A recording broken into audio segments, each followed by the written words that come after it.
అధ్యక్ష, వేదిక మీద ఉన్న మిత్రులు, సభకు హాజరైనటువంటి మిత్రులందరికీ నా అభినందనలు. పూర్వ విద్యార్థుల వేదిక తరఫున ఈ మారేడుమిల్లి ఎన్కౌంటర్ వ్యతిరేకంగా నిరసన సభగా దీన్ని ఇక్కడ పెట్టుకోవడం జరుగుతున్నది. ఇంతకుముందే చెప్పారు, 2 సంవత్సరాలు కగారు పేరిట 700 మంది చంపబడ్డారు. మావోయిస్టు నాయకత్వం, ఆదివాసీ.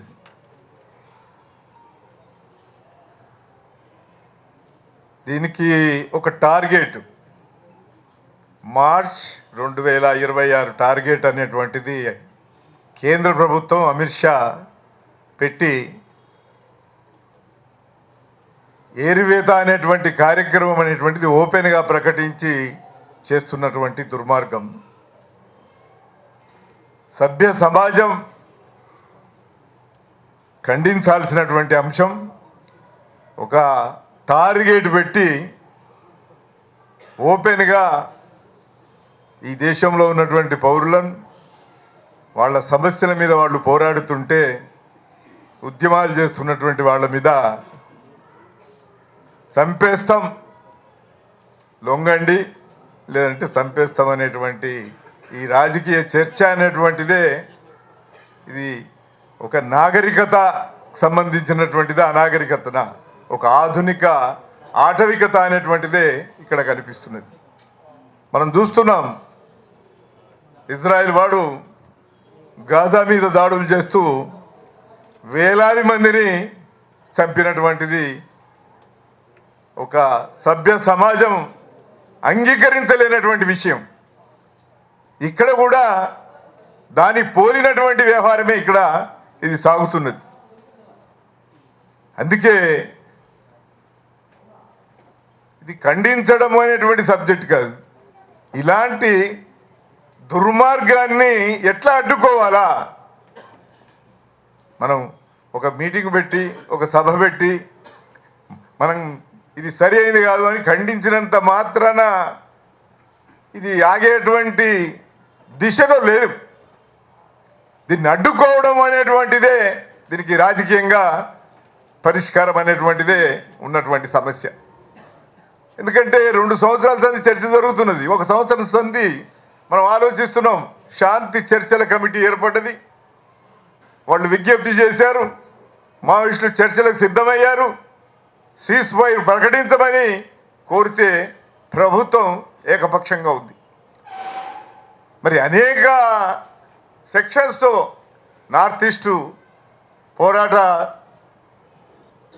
అనేక పోరాట ఆదివాసీ లిబరేషన్స్ వాళ్ళ అందరితో కూడా చర్చలు జరిపినటువంటి భాగం ఉంది. ఇలా పాకిస్తాన్తో చర్చలు జరిపినటువంటి భాగం ఉంది. అనేకమైనటువంటి సందర్భాల్లో కూడా ప్రభుత్వాలను రాజకీయంగానే కూల్స్తామనేటువంటి సందర్భాలు, ఈ దేశం నుంచి విడిపోతామనేటువంటి వాళ్ళను కొన్ని రాజకీయ చర్చ జరిపినప్పుడు ఈ దేశంలో కొన్ని మౌలికమైనటువంటి విషయాలను ప్రజల ముందట ఉంచి ప్రభుత్వంతో రాజీ లేనటువంటి ఒక పోరాటం చేస్తున్నటువంటి వాళ్ళతో చర్చలు జరపడానికి ప్రభుత్వానికి అడ్డున్నటువంటిది ఏమున్నది? ఇంతకుముందు కూడా చర్చలు జరిగాయి, 2004లో చర్చలు జరిగాయి. మరి ఆ చర్చలు అప్పుడు దానికి రాజకీయంగా అనేక విషయాలు లేవనెత్తబడ్డాయి. భూమి సమస్యనే కేంద్రంగా లేవనెత్తబడినటువంటి అంశం ఉన్నది. ఈ దేశంలో ఒక అసమానత ఎట్లా ఉన్నది, ఈ సమాజం ఎట్లా ఉన్నది, ఈ దేశంలో ఉన్నటువంటి అంతరాలు ఎట్లా ఉన్నాయి, ఈ దేశంలో ఉన్న సమస్యలు ఏంటి అనేటువంటిది 2004లో ఒక రాజకీయ చర్చ ప్రభుత్వంకు, కమ్యూనిస్టు విప్లవకారులకు, మావోయిస్టులు, ఆనాడు జనశక్తి వాళ్ళకు మధ్యన చర్చ జరిగింది. అలా అందరూ పాల్గొన్నటువంటి మరి మరొకసారి చర్చ చేయడంలో ప్రభుత్వానికి ఉన్నటువంటి ఇబ్బంది ఏంటి? ఓపెన్గా సీజ్ ఫైర్ మావోయిస్టుల నుంచి వచ్చిన తర్వాత ఒక దిక్కు శాంతి చర్చల కమిటీ దేశవ్యాప్తంగా కూడా అనేక మంది ప్రజాస్వామిక సెక్షన్స్ వీధుల్లోకి వచ్చి అడుగుతున్నప్పుడు సీజ్ఫైర్ ప్రకటించి ప్రభుత్వం రాజకీయంగా దీన్ని చర్చించడానికి ఉన్నటువంటి ఆటంకం ఏంటి? ఇంకే ప్రభుత్వం చూస్తున్నటువంటిది ఇది శాంతి భద్రతల సమస్యనే తప్ప రాజకీయ సమస్య కాదు. రాజకీయ సమస్యగా దీన్ని చూడడం లేదు. అంతేకాకుండా ఏరివేత అనేటువంటిది ఒక వైఖరి అనేటువంటిది టార్గెట్ పెట్టి ఏరివేత అనేటువంటి వైఖరి తీసుకోవడం అనేటువంటిదే ఇక్కడ మనం గమనించాల్సినటువంటి విషయం. అందుకే ప్రభుత్వం ఏకపక్షంగా ఉన్నది. ప్రభుత్వానికి ఒక ఎజెండా ఉన్నది. 12 సంవత్సరాల సంది వాళ్ళకు ఒక ఎజెండా. ఆ ఎజెండాను అమలు చేస్తూ సూటిగా వాళ్ళు ఈ దేశంలో మైనారిటీల పట్ల ఒక వైఖరి, మావోయిస్టుల లేకపోతే కమ్యూనిస్టు విప్లవకారుల పట్ల వైఖరి, ఈ దేశంలో ప్రజలు వీధుల్లోకి వచ్చి పోరాడుతుంటే ఆ పోరాటాల మీద వైఖరి అనేటువంటిది స్పష్టంగా అణిచివేయడం తప్ప దీనికి ఒక రాజకీయమైనటువంటి పరిష్కారాలు చూపిస్తామనేటువంటి వైఖరి ప్రభుత్వాలకు లేదు. అంటే ప్రభుత్వం అనేటువంటిది ఏకపక్షంగా ప్రయాణం చేస్తున్నటువంటి పరిస్థితి ఇవాళ ఉన్నది. ఒక 50 సంవత్సరాల సంధి మనం నక్సల్బరి శ్రీకాకుళ గోదావరిలోయ ఉద్యమాలు, నక్సల్బరి వసంత మైగ గర్జన నుంచి ఇప్పటి వరకు ఈ పోరాటాలను మనం కొనసాగిస్తూ వస్తున్నాం. ఈ పోరాటాలు ఈ దేశంలో అనేక సమస్యలను వేలెత్తి చూపిస్తున్నటువంటి పరిస్థితి ఉన్నది. ప్రభుత్వాలు వాటి గురించి పట్టించుకోకుండా అణిచివేసేటువంటి రాజకీయ వైఖరే కలిగి ఉన్నది. ఇది ఈ ఆన్స్లాట్ కన్నా ముందు కూడా 69లో వచ్చినటువంటి అణిచివేత ఆన్స్లాట్ మనం చూసాం. శ్రీకాకుళం ఆన్స్లాట్ చూసాం. అలా ఎమర్జెన్సీలో వచ్చినటువంటి ఆన్స్లాట్ దేశవ్యాప్తంగా కూడా పోరాడేటువంటి వాళ్లను, ప్రజాస్వామిక సెక్షన్స్ను, కమ్యూనిస్టు విప్లవకారులను ఎట్లా ఆన్స్లాట్ అంటే ఇక ఈ హత్యాకాండ అనేటువంటిది మనం చూసాం. ఈసారి వచ్చినటువంటి ఆన్స్లాటు ఇది పూర్తిగా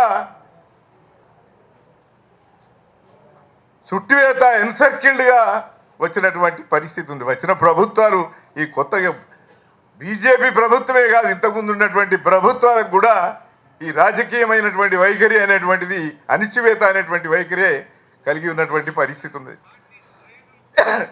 అందుకే దీన్ని ఎట్లా ఎదుర్కోవాలా? వాళ్ళ అదనంగా బీజేపీ ఆర్ఎస్ఎస్ శక్తులకు ఉండేటువంటి లక్షణం మతం అనేటువంటి ఆస్పెక్ట్ ఉన్నది, భావజాలానికి సంబంధించిన సమస్య ఉన్నది. దేశాన్నంతా కూడా కాషాయీకరణ చేసేటువంటి ఒక రాజకీయ వైఖరితోనే ఈ ఆన్స్లాట్ అనేటువంటిది కొనసాగిస్తున్న పరిస్థితి ఉన్నది. ఈ దేశంలో ఒకటి భావజాలం, హిందూ భావజాలం, దాంతోపాటు కార్పొరేటీకరణ, ఈ రెండింటిని జోడిస్తూ ఇవాళ అభివృద్ధి అనే పేరు మీద అనేకమైనటువంటి ప్రజలను డిస్ప్లేస్ చేసేటువంటి రాజకీయ వైఖరి ఉన్నది. ఎలా ఖనిజ సంపద, అడవిలో ఉన్నటువంటి ఖనిజ సంపదనంతా కూడా కొల్లగొట్టడానికి కార్పొరేట్ శక్తులకు ఆదివాసీ ప్రాంతమంతా కూడా కట్టబెట్టేటువంటి వైఖరితోనే, ఒక రాజకీయపరమైన నిర్ణయంతోనే ఇవాళ కార్పొరేట్ శక్తులకు, సామ్రాజ్యవాద శక్తులకు ఇచ్చినటువంటి హామీలో భాగంగానే ఈ దుర్మార్గమైనటువంటి హింసాకాండ సాగుతున్నది అనేటువంటిది స్పష్టమైనటువంటిది. అందుకొరకు ఈ మారేడుమిల్లి ఇన్సిడెంట్ కూడా పట్టుకొని కాల్చి చంపిన సంఘటనలే. ఎందుకంటే మనం స్పష్టంగా ఉన్నది, దానికన్నా ముందే అనేక వార్తలు వచ్చాయి, అనేక పట్టణాల మీద దాడులు జరిగినటువంటి పరిస్థితి ఉన్నది. ఒక సేఫ్టీ, ఒక షెల్టర్ అనేటువంటి యాంగిల్లో, లేకపోతే హెల్త్ అనేటువంటి యాంగిల్లో ఎక్కడో విధాల ఉన్నటువంటి పరిస్థితుల్లో పట్టుకొని ద్రోహుల ద్వారా పట్టుకోబడి తీసుకుపోయి మారేడుమిల్లి సంఘటనగా దీన్ని చెప్తున్నారు. ఈ సంఘటన మాడ్వి ఇడ్మా మరి ఇతర సహచర కామ్రేడ్స్ అంతా కూడా చంపబడినటువంటి పద్ధతి అంతా కూడా పట్టుకొని కాల్చినటువంటిది స్పష్టంగా ఉన్నది. ఇలా ఆదివాసీ ప్రాంతం అంతా దేశవ్యాప్తంగా కూడా మాడ్వి హిడ్మా గురించి వాళ్ళ గత చరిత్రను ఒకసారి తిరగదోడేటువంటి పరిస్థితి ఉన్నది. బిర్సా ముండా మనకి ఇలా జ్ఞాపకం వస్తున్నాడు, కొమరం భీం జ్ఞాపకం వస్తున్నాడు, ఇవాళ ప్రభుత్వాన్ని, రాజ్యాలను ప్రశ్నించినటువంటి అల్లూరి మన జ్ఞాపకం వస్తున్నాడు, భగత్ సింగ్ జ్ఞాపకం వస్తున్నాడు. పోరాడినటువంటి వాళ్ళందరూ ఈ చరిత్రను తమ రక్తంతో ధారపోసి చరిత్రను సృష్టించిన వాళ్ళను, చరిత్ర నిర్మాణం చేసినటువంటి వాళ్ళను ఒక పోరాట యోధులందరినీ మనం జప్తు చేసుకుని నెమరు వేసుకునేటువంటి ఒక రాజకీయ పరిస్థితి ఇవాళ మనం ఉన్నది. అంటే వీళ్ళ త్యాగాలు అనేటువంటివి వృధా అయ్యేటువంటిది కాదు. ఇలా ఈ త్యాగాల యొక్క చరిత్ర అనేటువంటిది, ఈ రక్తం దారపోసినటువంటి చరిత్ర ఖచ్చితంగా చరిత్రను ముందుకు నడిపేటువంటి చరిత్రగానే ముందుంటుంది. ఎందుకంటే ఇవాళ చంపబడినటువంటి వాళ్ళు వాళ్ళకి ఒక్కొక్కరికి ఒక చరిత్ర ఉన్నది.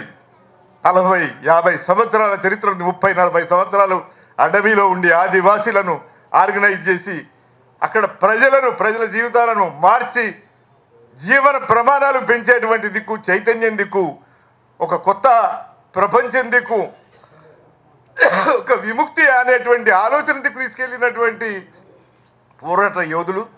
అలాంటి పోరాట యోధులను మనం చూస్తాం. అలాంటి పోరాట యోధుల యొక్క కృషి అనేటువంటిది మనం తగ్గించలేం. ఇలా ఈ ఎన్కౌంటర్స్ అన్నీ కూడా వివిధ పీరియడ్స్లో, వివిధ ఆన్స్లాట్స్లో వచ్చినటువంటి ఎన్కౌంటర్స్ అన్నీ కూడా చరిత్రలో పట్టుకొని కాల్చినే 190% పైన పట్టుకొని కాల్చినవి ఉన్నాయి. ఎదురెదురు ఘర్షణ జరిగి ఎదురెదురు సంఘటనలు జరిగినప్పుడు అది వేరు వైఖరి ఉంటుంది. కానీ ఇలాంటి కొన్ని ఘటనలు ఇలా ముందుకు వస్తున్నటువంటి ఘటనలు ఒక విషాదంగా ఉన్నది. ప్రజలందరూ రోధిస్తున్నటువంటి పరిస్థితి ఉన్నది. ఇవాళ ప్రజలందరి యొక్క ఆవేశం అనేటువంటిది మనం చూస్తున్నాం. ఇలా ఢిల్లీలో వీధుల్లోకి వచ్చి హిడ్మా యొక్క వీరోచిత సాహస జీవితాన్ని ఎన్లైట్ చేస్తున్నటువంటి పరిస్థితి, కొత్త జనరేషన్ వాళ్ళు ఆలోచిస్తున్న స్థితి అంటే రేపు చరిత్ర గతి అనేటువంటిది మళ్ళీ ముందుకు వెళ్ళేటువంటి పరిస్థితే మనం స్పష్టంగా చూస్తున్నాం. అందుకే ఈ ఈ సంక్షోభంలో కూడా అనేకమైనటువంటి అపసవ్యతలు ముందుకు వచ్చినటువంటి పరిస్థితి ఉన్నది. 40 ఏళ్ళు 50 ఏళ్ళు పనిచేసినటువంటి వాళ్ళంతా డీవియేషన్స్, ఇలా చరిత్ర ముందుకు పోదు అనేటువంటి పద్ధతుల్లో, వెనక్కు చూసేటువంటి పద్ధతుల్లో, ఇక మాతో ఏం కాదు అనేటువంటి చేతులెత్తేసేటువంటి ఒక ధోరణులు ఏవైతే వచ్చినాయో, పోరాటంలో త్యాగాలు చేసి హిరాయిస్టిక్గా తమ జీవితాన్ని అంకితం చేసిన ధోరణి, ఒక దిక్కు లొంగుబాటు ధోరణులు ఇవాళ ముందుకు వస్తున్నటువంటి పరిస్థితి. 2 రకాల ధోరణుల మీద దేశంలోని మధ్యతరగతి వర్గం భిన్నమైనటువంటి పద్ధతుల్లో రకరకాల రాజకీయ చర్చ ఇవాళ సాగిస్తున్నటువంటి ఒక క్రమం. అయితే మరి దేశంలో ఉన్నటువంటి ఉత్పత్తి సాధనాలు ఎవరి చేతిలో ఉన్నాయి? ఇలా ఉత్పత్తి సాధనాలు దేశంలో ఉన్నటువంటి అంతరాలు ఎట్లా ఉన్నాయి? ఇలా ముడి షా దగ్గర ప్రత్యామ్నాయం అనేటువంటిది ఉందా? రైతాంగం 14 మాసాలు సమ్మె చేశారు, రోడ్డును బైఠాయించారు, 3 చట్టాల మీద పోరాడినారు. కానీ హామీ ఇచ్చిన ఇప్పటికీ కూడా అమలు జరగని పరిస్థితి ఉంది. ఎస్కేఎం నాయకత్వం ఈనాటికి ఉద్యమాలు నడుస్తున్నాయి. ఇలా లేబర్ కోడ్, కార్మిక వర్గం, కోట్లాది కార్మిక వర్గం యొక్క నిజ జీవితం ఇవాళ 26 నుంచి రోడ్ల మీద వాళ్ళ జీవితాలు ఏంటి? ఈ సమస్యలకు రాజకీయ పరిష్కారం ఎక్కడున్నది? ఇలా ఈ దేశంలో ఒక క్యాస్ట్ ఫ్యాక్టర్ ఈ దేశంలో ఉన్నది, అస్తిత్వ సమస్యలు ఉన్నవి. ఇలాంటి సమస్యలు ఉన్నటువంటి దేశంలో ఎలా డీవియేషన్ ఆలోచనలు, పోరాటంలో ఏమి మార్పులు తీసుకురావాలి, రూపాలు ఏం మార్చాలి, ప్రజలను అంచనా వేసుకునేటువంటి విషయాలు ఎట్లుండాలి, ఎత్తుగడలు ఎట్లా ఉండాలి అనేటువంటిది. కానీ లక్ష్యం యొక్క టార్గెట్ ఈ వ్యవస్థను మౌలికంగా మార్చాలనే రాజకీయ వైఖరి అనేటువంటి దానిలో డీవియేషన్స్ వచ్చినటువంటి నాయకులు చరిత్ర ఉన్నటువంటి వాళ్ళు, ఆ చరిత్ర ఇవాళ తిరగ రాసుకున్నటువంటి చరిత్ర చాలా బాధాకరంగా ఉన్నది. ఎందుకంటే వేణుగోపాల్ మేము పనిచేసిన జిల్లా, మా జిల్లాకు సంబంధించినటువంటి ఆయన సిరిసిల్లలో పాలిటెక్నిక్ చదివినప్పుడు ఉద్యమాలలో ఉన్నట్టు ఇది భాగం మేము కలిసి పనిచేసినాం. కోటేశ్వరరావుతో మేము కలిసి పనిచేసాం. ఒకే ప్రాంతంలో ఒక గ్రామంకే 2 వెళ్ళేవాళ్ళం. అలాంటి అనుభవం ఉన్నటువంటి, అలాంటి త్యాగాలు ఉన్నటువంటి ఒక దిక్కు కిషన్జీ యొక్క త్యాగం ఒక దిక్కు ఉంటే, వేణుగోపాల్ ఇవాళ డీవియేషన్ చాలా బాధాకరంగా ఉన్నటువంటి పరిస్థితి ఖండించదగింది. అయితే అన్నిటినీ నిర్ణయించలేము. చరిత్రలో ఈ అటు ఇటు ఈ ఊగిసలాటలతోనే చరిత్రను స్పష్టంగా అర్థం చేసుకోవాలి. ఊగిసలాట లేకుండా పోరాటాన్ని ముందుకెట్లా తీసుకెళ్ళాలి, ఏమన్నుంటే పోరాటం ముందుకెళ్ళాలి. దానికి సంబంధించిన మార్పులు, పోరాటం ఎట్లా, ఇంకా పోరాటంలో ఏమి మార్పులు తీసుకొచ్చి శత్రువును నిలబెట్టి యుద్ధం చేసే రాజకీయ వైఖరి, లేకపోతే అమితుమి కాకపోతే చలనమైతే జరగాలి, మార్పులైతే జరగాలి. భారత చరిత్ర అనేటువంటిది మార్చగలిగినటువంటి ఒక రాజకీయ చలనాన్ని మార్చే దిక్కు పోరాట శక్తులు ఖచ్చితంగా ముందుకెళ్లాల్సినటువంటి అవసరం ఉంది. నిరాశ అనేటువంటిది లేదు. సమస్య మార్క్సిజం యొక్క సమస్య ఏమిటి, పోరాటం యొక్క సమస్య ఏమిటి, ఆ పోరాటంలో ఉండేటువంటి అప్స్ అండ్ డౌన్స్ ఎట్లా ఫేస్ చేయాలనేటువంటిదే ఉండాలా. ఈ ఎన్కౌంటర్స్తోని చరిత్ర ఆగిపోదు. ఎన్కౌంటర్స్ చేసినంత మాత్రమే చరిత్ర ఆగకపోదు. చాలామంది సూరపనేని జనార్దన్ చూసాం, జంపాల చంద్రశేఖర్ ప్రసాద్ చూసాం, దాంతోపాటు నీలం రామచంద్రయ్య, రామనరసాయ, వీళ్ళందరూ ఉన్నారు. మావోయిస్టు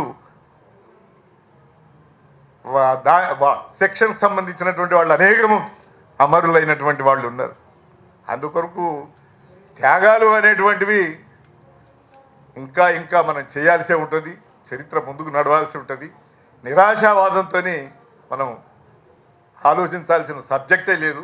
కానీ కొన్ని సంఘటనలు బాధేస్తాయి.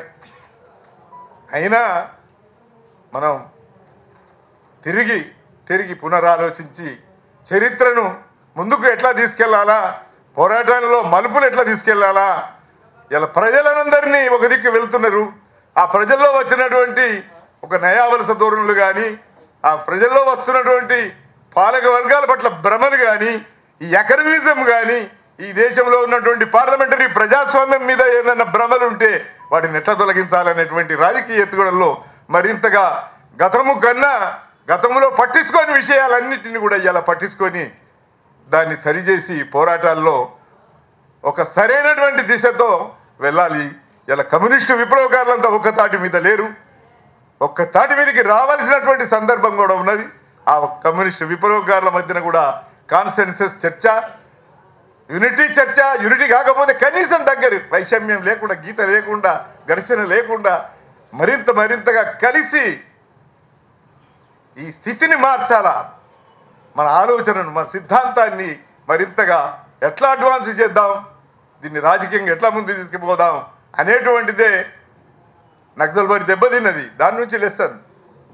శ్రీకాకుళం దెబ్బతిన్నది, దాని నుంచి లేస్తుంది. అనేక పోరాటాలు దేశంలో వచ్చినాయి, అన్నిటి నుంచి లేస్తేనే మనం అనుభవం గడించుకుంటున్నాం. మనం మరింత మన లైన్కు పదును పెట్టి ఈ లైన్ను మరింత సమరశీలంగా, ఆబ్జెక్టివ్గా, ప్రజలకు దగ్గరగా, ప్రజలందరినీ కదిలించేటట్టుగా ఎట్లా ముందుకు తీసుకెళ్లాలనేటువంటిదే కమ్యూనిస్టు విప్లవకారుల కర్తవ్యం.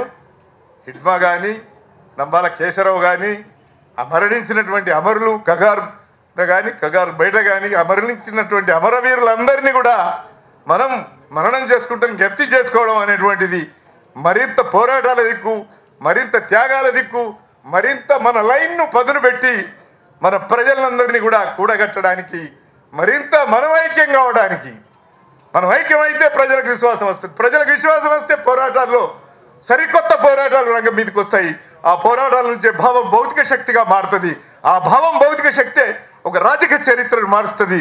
మనం నమ్ముకున్న విశ్వాసాలు అడ్వాన్స్ అవుతాయి అనేది నేను భావిస్తూ మరొకసారి హిడ్మా మరియు కేశవరావు, దాంతోపాటు గాజర్ల రవి, సత్యనారాయణ రెడ్డి, రామచంద్రరెడ్డి మరియు నాకు తెలిసినటువంటి ఇతర కామ్రేడ్స్ అందరికీ కూడా మరొకసారి వినమ్రంగా జోహార్లు అర్పిస్తూ సిపిఎంఎల్ న్యూ డెమోక్రసీ తరఫున విజ్ఞప్తి చేస్తూ ముగిస్తున్నాను.